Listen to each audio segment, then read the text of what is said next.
Chapter 13. Wednesday.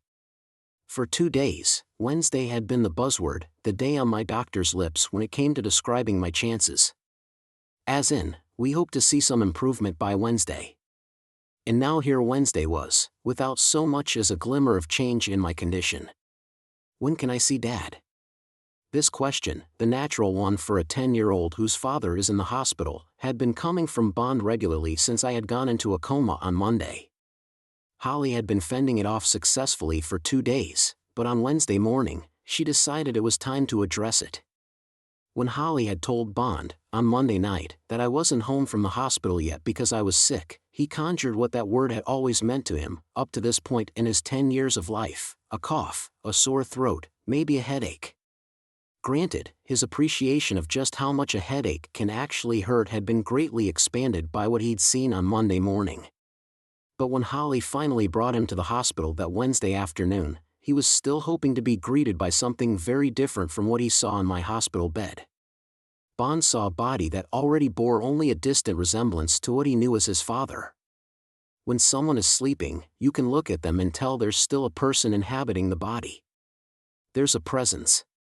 But most doctors will tell you it's different when a person is in a coma, even if they can't tell you exactly why.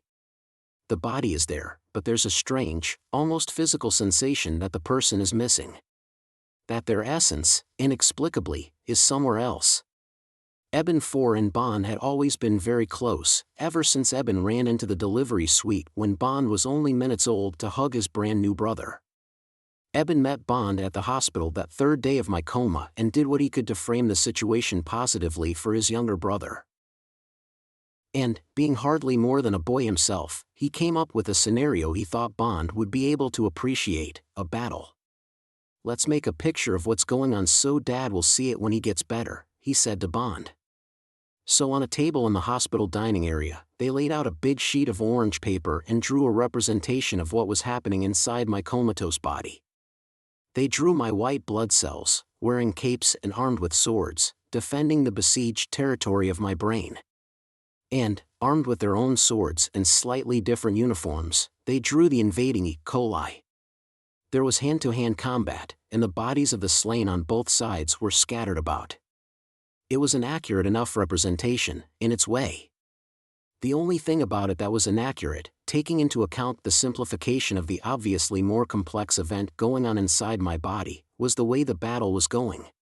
In Eben and Bond's rendition, the battle was pitched in at a white heat, with both sides struggling and the outcome uncertain, though, of course, the white blood cells would eventually win. But as he sat with Bond, colored markers spread out on the table, trying to share in this naive version of events, Eben knew that in truth, the battle was no longer pitched, or so uncertain. And he knew which side was winning.